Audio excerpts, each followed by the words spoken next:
So ayan, good morning mga palangga. Ayan, kakagising ko lang.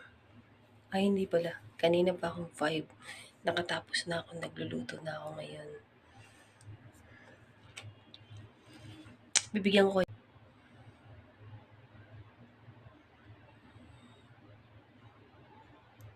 wala palang cut yun.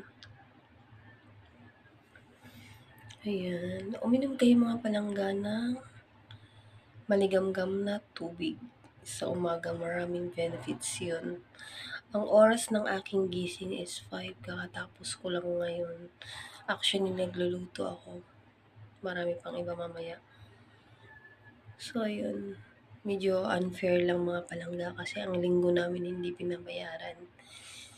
Dapat binabayaran yon. So, kayo, kung nagtatrabaho kayo, wag din kayong pumayag na ganun. Abusado yung mga among ganyan. No? Dapat ang linggo, dahil nagtatrabaho pa rin tayo, dapat binabayaran yon. Pagbayaran, walang pahinga. Alam mo yun, napapagod din kami. Tao lang kami. Napapagod din kami. Ang pahinga namin, gabi lang. So, ayun. Ang unfair lang, no? Hindi sila marunong, parang, alam mo yun, pinapatay ka na sa trabaho. So, yun lang. Ang aga ng chismis natin dito. Good morning.